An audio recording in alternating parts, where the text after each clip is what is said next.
Saludos, esperando que la exposición a tratar contribuya a organizar sus ideas y percepción sobre un tema que debe ser atendido bajo una óptica multidimensional y compleja, por la diversidad de factores intervinientes en los conflictos, sobre el cual Gastón Botul, el padre de la polemología, expresa que la guerra es uno de los pocos fenómenos tan extendidos, por lo que nos hemos acostumbrado a su existencia y por ello es un hecho social que difícilmente causa asombro. Pareciera cierto, y es que los hechos así lo reafirman. Según sus estudios, entre 1740 y 1974 acaecieron 366 conflictos mayores y en pleno siglo XXI la inacción de la ONU contribuye a la crisis entre estados. Al respecto, Morgan Howe sostiene que el interés nacional de una nación amante de la paz solo puede definirse en términos de seguridad nacional, y esta, a su vez, debe ser definida como la integridad del territorio nacional y sus instituciones. Es por ello que la República Bolivariana de Venezuela, basada en la Constitución, la cual establece en su artículo primero, son derechos irrenunciables de la nación, la independencia, la libertad, la soberanía, la inmunidad, la integridad territorial y la autodeterminación nacional. Y el artículo 3, el Estado tiene como fines esenciales la defensa y desarrollo de la persona y el respeto a su dignidad. Ha mantenido una revisión permanente del sistema de defensa integral de la nación para dar vida a lo planteado por el libertador Simón Bolívar el 6 de septiembre de 1815 en la Carta de Jamaica, donde alertaba de la responsabilidad de un Estado al afirmar el interés bien entendido de una república se circunscribe a la esfera de su conservación, prosperidad y gloria. De allí que este trabajo busca sumar a ese conjunto de opiniones y estudios sobre el tema un marco teórico en la búsqueda de consolidar la edificación de un sistema de carácter disuasivo como herramienta para la paz. Título: Constructo teórico disuasivo de la defensa integral de la nación desde la perspectiva realista de las relaciones internacionales. La agenda será el abordaje de la realidad del objeto de estudio, marco teórico, marco metodológico, análisis e interpretación de datos, el constructo ontoepistémico y las reflexiones finales. Estará contextualizado bajo la temática de la defensa integral de la nación en concordancia con la línea de investigación de seguridad y desarrollo integral y se enmarca en el espacio-tiempo a partir de 1999 hasta nuestros días, con incidencia a nivel global, regional y nacional. El mundo está en un proceso de reacomodo geopolítico, en lo económico, militar, social y tecnológico, unos en búsqueda de mantener su statu quo impuesto a mediados del siglo pasado como Estados Unidos y otros como China, Rusia e India en la consecución de espacios que les garantice seguridad y mercado para sus productos. Bajo este contexto han surgido las nuevas formas de guerras interestatales. Sobre el particular, Mary Cardon, en su obra Las nuevas guerras, violencia organizada en la era global, expresa que han surgido por la erosión de la autonomía del Estado y la pérdida de la legitimidad, la violencia organizada, factores económicos, militares, así como el papel de la intromisión exterior. Es decir, en el proceso evolutivo de injerencia para justificar los fines de un Estado en detrimento de otro. Sin duda, Estados Unidos y aliados siguen siendo uno de los principales promotores de los conflictos. Ya Chomsky, en su obra Hegemonía o Supervivencia, afirmaba que expertos y estrategias de alto nivel concluyeron que Estados Unidos debía procurar un poder indisputable en el mundo posguerra, con el fin de asegurar limitar de cualquier ejercicio de soberanía a países que pudieran interferir en sus designios mundiales. Asimismo, se afianza el Estado profundo, definido por Lofgren como una asociación híbrida de elementos de gobierno, de la finanza, de alto nivel y de la industria, capaz de gobernar de forma efectiva a los Estados Unidos sin el consentimiento de los gobernados expresado a través de la política formal. Son las transnacionales, corporaciones que manejan los hilos de la política mundial y que, además, controlan las economías y principales sistemas financieros. En este orden de ideas, Immanuel Wallerstein, en su obra El moderno sistema mundo, sostiene que está diseñado para dificultar el desarrollo de los países pobres y garantizar que los ricos sigan siendo los principales beneficiarios de las cadenas globales de materia prima y de los productos y la riqueza creada por el capitalismo. Asimismo, Morgan Howe enuncia que, como toda política, la política internacional implica una lucha por el poder. No importa cuáles sean los fines últimos de la política internacional, el poder siempre será el objetivo inmediato. Hoy Venezuela es parte de esta geopolítica mundial bajo tres consideraciones fundamentales: una política exterior integracionista y multipolar, ser un importante reservorio de recursos energéticos y minerales estratégicos del mundo, 20% de las reservas probadas de petróleo, y su enfoque antropocentrista, donde el ser humano es el centro de atención. Ahora, para garantizar el interés de la nación, la República Bolivariana de Venezuela inició a partir de 1999 la construcción de un sistema de defensa integral de la nación con la territorialización de la defensa, creando las regiones de defensa integral, las zonas de defensa integral, áreas de defensa integral, la adquisición de modernos sistemas de armas, la organización del pueblo en unión cívico-militar, una nueva doctrina militar bolivariana, políticas de seguridad social y el establecimiento de alianzas con China, Rusia, Irán, Cuba, etc. Sin embargo, nada de esto ha sido obstáculo para que Estados Unidos declarara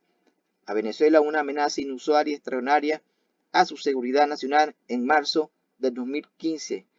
a través de un decreto, el cual fue prorrogado el pasado 3 de marzo de 2022. Desconocieron las autoridades legítimas del Estado, reconociendo un gobierno paralelo, y respetaron el derecho internacional, violaron su espacio aéreo geográfico nacional a través de la Operación Gedeón 2020, la operación humanitaria desde Colombia 2019, además del robo de activos del patrimonio nacional y otras sanciones económicas. Sobre estos hechos, recientemente estuvo en Venezuela la Comisión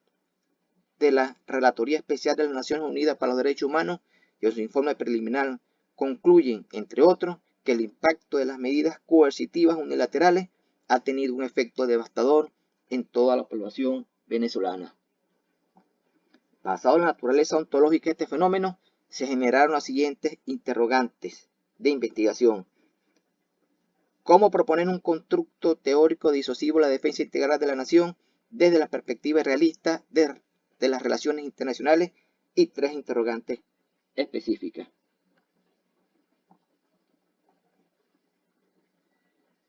Esto nos llevó al propósito general y a los propósitos específicos. Generar un constructo teórico disuasivo de la defensa integral de la nación desde la perspectiva realista de las relaciones internacionales. Identificar, interpretar y configurar el avanzamiento ontoepistémico que sustentan el constructo teórico disuasivo de la defensa integral de la nación desde la perspectiva realista de las relaciones internacionales. Esta investigación se justifica porque pretende, entre otros, promover la relevancia del concepto y empleo de la disuasión como política de Estado para su seguridad, defensa y desarrollo integral, considerando las amenazas ante un sistema internacional cuyo modelo de control y equilibrio de poder está agotado. En ese orden de ideas fueron consideradas como los antecedentes las siguientes investigaciones. Cada una de ellas, desde la perspectiva y motivación de sus autores, contribuyeron al desarrollo de esta investigación. El marco teórico, sustentado en la teoría de la disuasión de Bustos y Rodríguez y otros autores, por supuesto, política realista de las relaciones internacionales de Morgan Howe, Sistema Mundo de Wellstein, pensamiento complejo de Morin, y además la defensa integral de la nación, dilema de seguridad, doctrina bolivariana, principio de reciprocidad.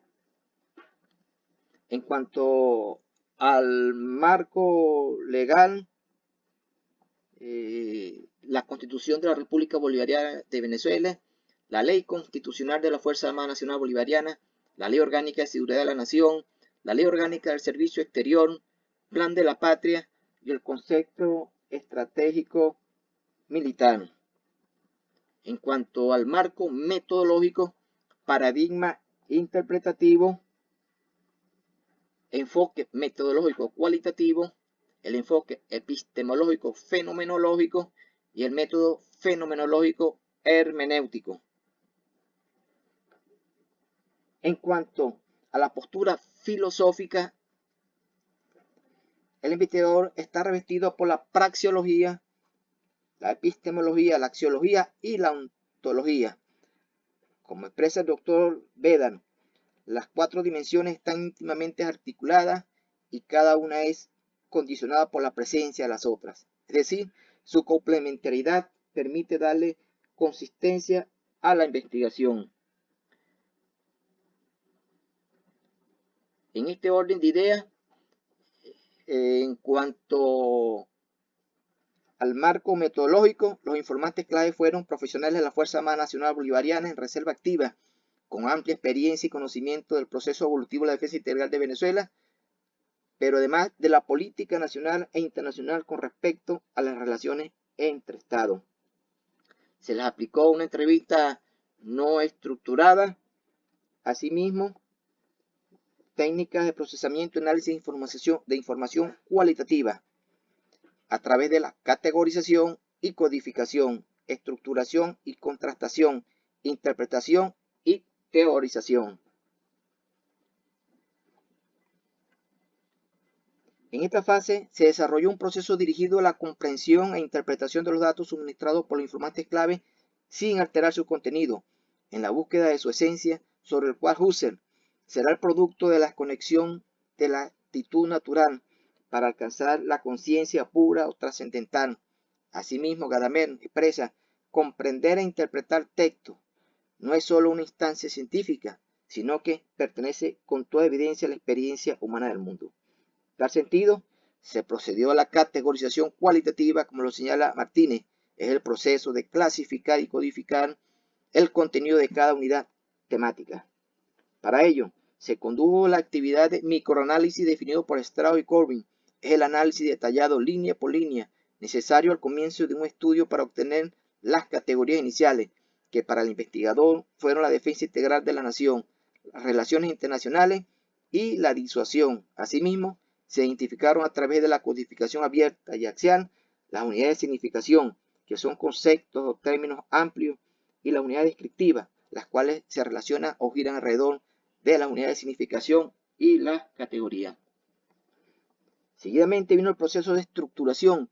de donde se organizaron los datos para hacer comprensible su contenido, estableciendo así relaciones coherentes entre las categorías, unidades significativas y descriptoras. La contrastación fue relacionar y contrastar sus resultados con aquellos estudios paralelos o similares que se presentaron en el marco teórico referencial para interpretarlo desde perspectivas diferentes y con ello validar la confiabilidad de los resultados de la investigación. Y finalmente, el desarrollo hermenéutico fenomenológico, donde se obtuvo una aproximación a la visión ontológica, epistémica, axiológica y praxeológica en cuanto a la defensa integral de la nación, las relaciones internacionales y la disuasión de los informantes clave. Esto nos llevó al constructo ontoepistémico. En este sentido, con toda esta información se procedió a la innovación del constructo ontoepistémico, sobre el que Hurtado expresa: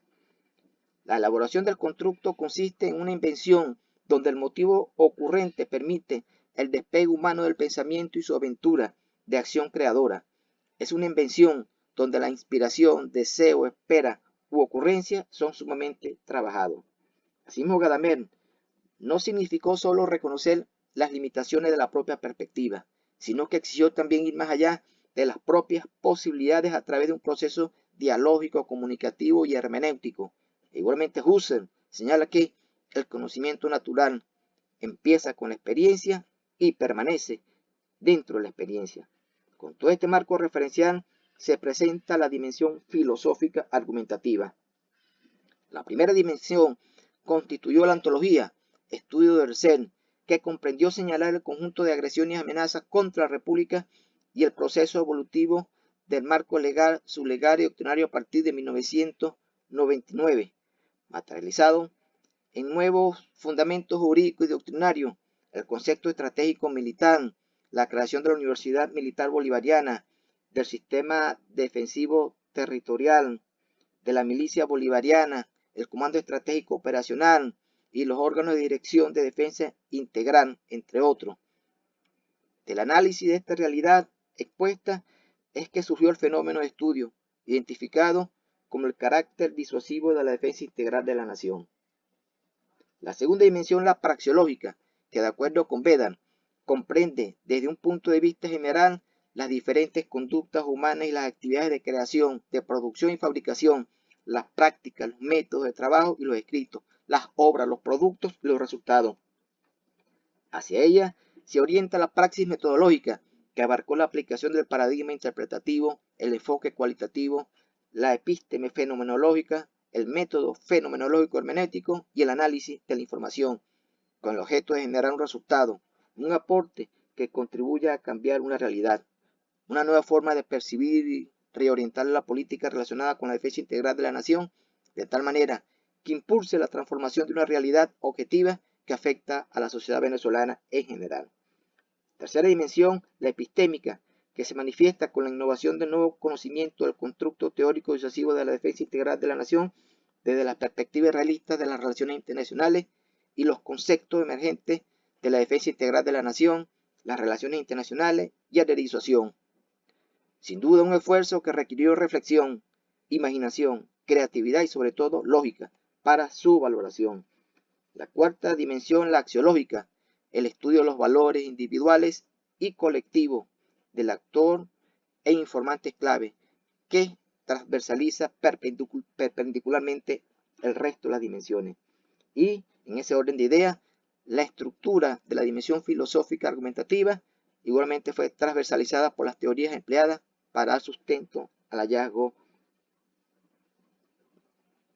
doctoral. Consolidado todo esto, se presenta como producto de la hermenéutica fenomenológica los conceptos emergentes. Defensa integral de la nación es un sistema organizado y dirigido por el Estado con la corresponsabilidad de sus instituciones y del pueblo en unión cívico-militar para atender las amenazas y agresiones internas o externas y garantizar así sus fines esenciales. Relaciones internacionales, formalidad entre Estados en un sistema mundo donde se debaten intereses nacionales y vitales, bajo el marco internacional de organismos y leyes hoy agotados y permeados por gobiernos y poderes fácticos que alteran el equilibrio de poder y coadyuvan con ello a la conflictividad. Disuasión, acción política del Estado, caracterizado por los medios de la credibilidad y la voluntad para minimizar la posibilidad de una agresión interna o externa bajo cualquier mutación de nuevas formas de guerra. Al integrar todos estos conceptos emergentes, nos da como resultado el constructo ontoepistémico enunciado. La disuasión en la defensa integral de la nación desde la perspectiva realista de las relaciones internacionales es una política de Estado caracterizada por la credibilidad, medios y voluntad, que debe transversalizar los actos decisorios de sus instituciones y la sociedad para garantizar los fines esenciales en un marco internacional de amenazas y agresiones internas y externas,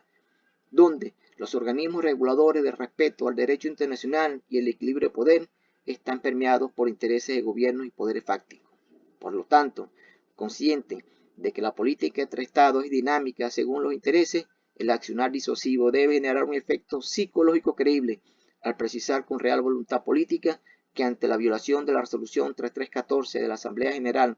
de las Naciones Unidas, relacionada con la definición de agresión u otra forma de nuevas guerras, debe ser declarado como objetivo y sujeto a una respuesta cualesquiera sea su naturaleza o intensidad. Reflexiones finales. La política disuasiva de la República Bolivariana de Venezuela debe fundamentarse en criterios creíbles, de conocimiento por todas las instituciones del Estado y de nuestro pueblo, asimismo por los países aliados, de tal manera de coadyuvar la construcción de un sistema defensivo integral de la nación capaz de garantizar una paz relativa permanente y los intereses nacionales. Es propicia la oportunidad para que bajo el escenario ya expuesto, el gobierno venezolano solicite ante la Organización de las Naciones Unidas la redefinición del concepto de agresión establecido en la resolución 3314 del 14 de diciembre de 1974 y sea evaluado incorporar la conceptualización de nuevas formas de guerra para con ello este organismo internacional pueda contar con las herramientas jurídicas que le permitan retomar el control del equilibrio de poder entre las naciones. Gracias por su atención.